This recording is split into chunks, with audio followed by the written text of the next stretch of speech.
आपणा सर्वांना नमस्कार. मी रुद्रशेखर जोशी केसरीनंदन आध्यात्मिक यूट्यूब चॅनलमध्ये आपल्या सर्वांचे स्वागत आहे. आज आपण या व्हिडिओत जाणून घेऊया सफला एकादशीची व्रतकथा.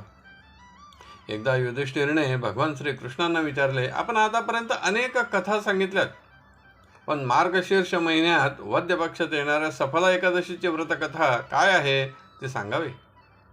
भगवान श्रीकृष्णांनी सांगितले, हे युधिष्ठिरा, सर्वच एकादशींचे व्रत हे 3 दिवसांचे असते. त्याचप्रमाणे ह्या एकादशीचे देखील व्रत आहे. दशमीच्या दिवशी फक्त माध्यान्ह समयी भोजन करावे, रात्री अल्पसा आहार किंवा फलाहार घ्यावा. एकादशीच्या दिवशी दोन्ही वेळेस उपवास करावा. या दिवशी फलाहार केला तर उत्तमच, व द्वादशीच्या दिवशी माध्यान्ह समयी ब्राह्मण भोजन घालावे व आपण उपवासाचे पारणे करावे. या एकादशीची व्रतकथा याप्रमाणे आहे. फार पूर्वी चंपावती नावाच्या नगरीत महिष्मत नावाचा राजा राज्य करीत होता. त्यास 4 मुले होती, पण त्यातील एक पुत्र मात्र कुमार्गाला लागला होता. 3ही मुले उत्तम कार्य करीत होती, पण ह्या एका मुलामुळे राजा चिंताग्रस्त होता.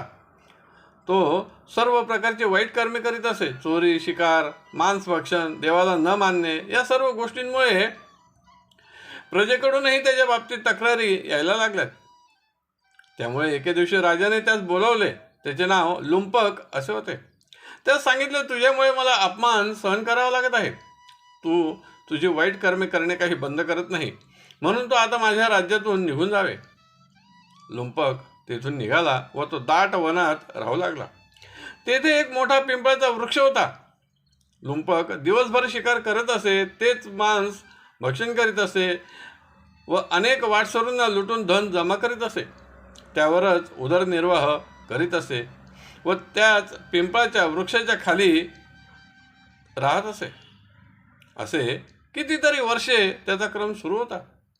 पण पुढे त्याचे आधीच्या पुण्याईमुळे त्याच्या मनात विचार आला, आज फळे गोळा करून आणावीत.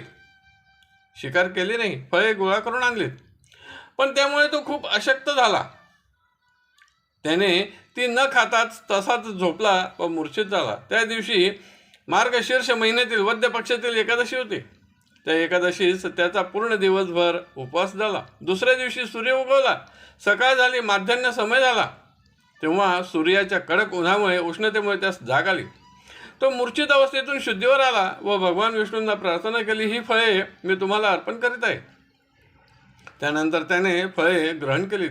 अनायासे त्यास एकादशीचा उपवास घडला. त्या पुण्याईमुळे भगवान विष्णू त्यास प्रसन्न झाले. त्याच्या पुढे भगवान विष्णूंच्या कृपेने एक शुभ्र वर्णाचा अश्व येऊन उभा राहिला व आकाशवाणी झाली, हे लुंपक, तुझ्या हातून अनायासे सफला एकादशीचे व्रत घडले आहे. त्याच्या पुण्याईने तुला हा अश्व प्राप्त झाला आहे. यावर बसावे व आपल्या पित्याच्या राज्यात परत जावे व धर्माने वागून राज्य करावे.